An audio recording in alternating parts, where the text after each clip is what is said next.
Yes బండి Bhagiratha bail petition పై విచారణను high court రేపటికి వాయిదా వేసింది.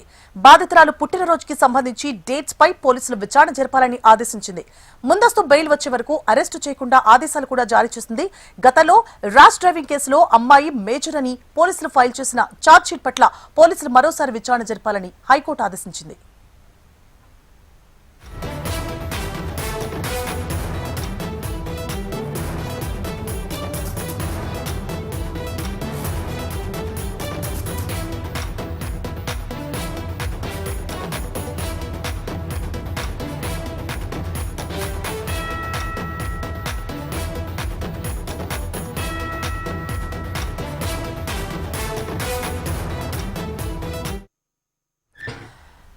ఎస్ బండి భగీరథ బెయిల్ పిటిషన్ పై విచారణను హైకోర్టు రేపటికి వాయిదా వేసింది. బాధితురాలు పుట్టినరోజుకి సంబంధించి డేట్స్ పై పోలీసులు విచారణ జరపాలని ఆదేశాలు జారీ చేసింది. ముందస్తు బెయిల్ వచ్చే వరకు అరెస్టు చేయకుండా ఆదేశాలు కూడా జారీ చేసింది. గతంలో ర్యాష్ డ్రైవింగ్ కేసులో అమ్మాయి మేజర్ అని పోలీసులు ఫైల్ చేసిన ఛార్జ్ షీట్ పట్ల పోలీసులు మరోసారి విచారణ జరపాలని హైకోర్టు ఆదేశించింది. ఇదే అంశానికి సంబంధించి పూర్తి డీటెయిల్స్ ని మా Telangana input editor Ramana live లో అందించడానికి సిద్ధంగా ఉన్నారు. రమణ, బండి భగీరథకు సంబంధించిన ఏదైతే బెయిల్ పిటిషన్ సంబంధించి అటు మధ్యంతర రక్షణ వ్యవస్థ సంబంధించి బెయిల్ సంబంధించి అంటే అరెస్ట్ చేయకుండా ఒక పిటిషన్ ఎవరు వేశారు. దానికి సంబంధించి కూడా విచారణ కొనసాగింది. అయితే ఈ మధ్యంతర రక్షణకు సంబంధించిన బెయిల్ సంబంధించి మాత్రం అయితే ఈ రోజే దానికి సంబంధించిన తీర్పు ఇవ్వాలని లాయర్ కోరారు. కానీ దానికి సంబంధించి విచారణ రేపటికి వాయిదా వేశారు.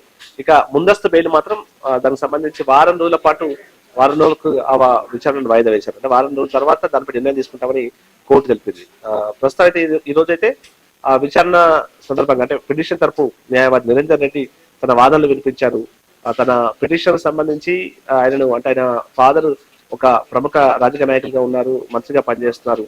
అలాంటి అతని ఏదైతే పేరు ప్రఖ్యాతులున్నాయో వాటిని దెబ్బతీసే విధంగా రాజకీయ కుట్రలో భాగంగానే ఇదంతా జరుగుతోంది అనేటువంటి వాదనలు ఆయన వినిపించే ప్రయత్నం చేశారు. ఇక అమ్మాయికి సంబంధించి కూడా అమ్మాయి గతంలో ఒక ర్యాష్ డ్రైవింగ్ కేసులో ఉన్నప్పుడు ఆమె మేజర్ అంటూ అక్కడ డేట్ ఆఫ్ బర్త్ సంబంధించి కొన్ని పేపర్స్ ఇచ్చారు. వాటికి సంబంధించి ఆల్రెడీ ఆరోపణలు ఉన్నాయి. కాబట్టి ఆ అమ్మాయి మైనర్ కాదు మేజర్ అంటూ లాయర్ అయితే తన వాదనలు వినిపించారు. అయితే ఆ వాదనల సందర్భంగా న్యాయమూర్తి కల్పించుకొని మరి అలాంటి ఆధారాలు ఉంటే కోర్టుకు సమర్పించాలని కోరారు. అయితే వీటికి సంబంధించి మొత్తం చాలా తల్లి ఎవరైతే బాధిత తల్లి ఉందో ఆ తల్లి తప్పుదారి పడించే ప్రయత్నం చేశారనేటువంటి ఆరోపణల నేపథ్యంలో దానికి సంబంధించి పూర్తి స్థాయి విచారణ చేయాలంటూ కూడా అటు పోలీసులకు హైకోర్టు ఆదేశాలు జారీ చేసింది. మొత్తంగా విచారణ అయితే ఇటు వాదనలు అయితే పోలీసులు విన్నది. అయితే ప్రస్తుతం మధ్యంతర రక్షణ సంబంధించిన బెయిల్ సంబంధించి మాత్రం రేపు పబ్లిక్ ప్రాసిక్యూటర్ సంబంధించి వాదనలు కూడా విన్న తర్వాత మేము నిర్ణయం తీసుకోవడానికి చెప్పింది. ఎందుకంటే ఆల్రెడీ భగీరథ ఎల్లుండి ఇటు పేట బషీరాబాద్ పోలీసు విచారణకు హాజరవుతారని చెప్పారు. కాబట్టి ఒకవేళ ఆయన వెళ్తే అరెస్ట్ చేసే అవకాశాలు ఉంటాయి. కాబట్టి ఈ టైంలో ఈ మధ్యంతర రక్షణ సంబంధించిన బెయిల్ పిటిషన్ కు ఓకే చేయండి అని ఆ న్యాయవాది వాదనలు వినిపించిన సందర్భంలోనే పీపీ వాదనల తర్వాత తమ నిర్ణయం తీసుకుంటారని కూడా చెప్పారు. మరి రేపు ఏం జరగబోతుంది అంటే అరెస్ట్ చేయకుండా పిటిషన్ ఏదైతే ఉందో దానికి సంబంధించి ఒక కోర్టు ఓకే చెప్తుందా లేదా అనేది మాత్రం మనకు రేపు తెలియబోతుంది. ఇక బెయిల్ పిటిషన్ సంబంధించి మాత్రం మధ్యంతర బెయిల్ సంబంధించి మాత్రం మరో వారం రోజుల పాటు వేచి చూడాల్సిన పరిస్థితి ఏర్పడింది. అయితే ఎల్లుండి విచారణకు భగీరథ హాజరు కావాల్సిన నేపథ్యంలో రేపు అతను అరెస్ట్ చేయకుండా ఎలాంటి ఆదేశాలు కోర్టు ఇవ్వబోతున్నటువంటి ఒక ఆసక్తికరమైనటువంటి చర్చ అయితే కొనసాగుతుంది. ప్రస్తుతం ఉన్న ఈ పరిస్థితుల్లో అంటే మేము మామూలుగా పోక్సో చట్టాల్లో మధ్యంతర బెయిల్ కానీ ఇలాంటి ఇవ్వరంటూ న్యాయ నిపుణులు చెప్తున్నారు. ఈ పరిస్థితుల్లో మరి కోర్టు ఏ నిర్ణయం తీసుకుంటుంది, ఇవాళ వాదనలు ఏవైతే పిటిషన్ తరపున న్యాయవాది నిరంజన్ రెడ్డి వాదనలు వినిపించారో ఆ వాదనలతో ఏకీభవిస్తుందా అనేది మనం చూడాల్సి ఉంది. రేపు మనకు మరొకసారి విచారణ తర్వాత కోర్టు తన నిర్ణయాన్ని వెల్లడించే అవకాశం ఉంది. సువర్ణ.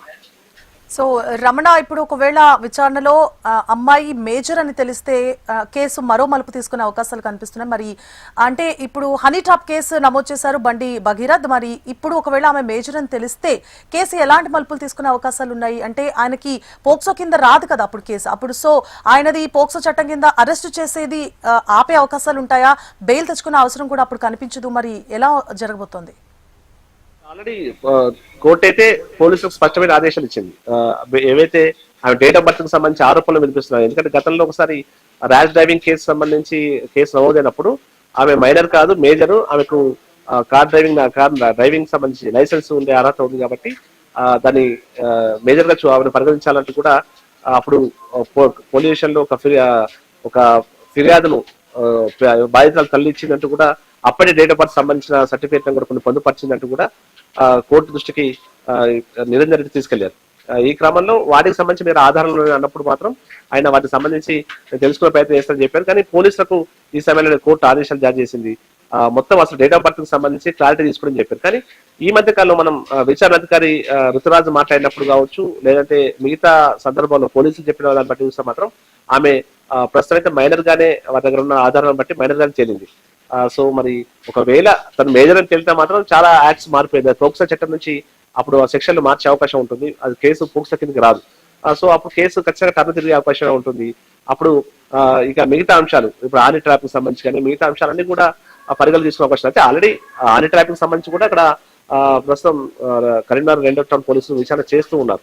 ఇలాంటివన్నీ విచారణలు కొనసాగుతూ ఉన్నాయి. అంటే ఆరోపణలు ప్రత్యారోపణల నేపథ్యంలో గతంలో బాధితురాల కుటుంబం భగీరథ్వాలతో బాగానే మంచి సంబంధాలు ఉన్నాయి.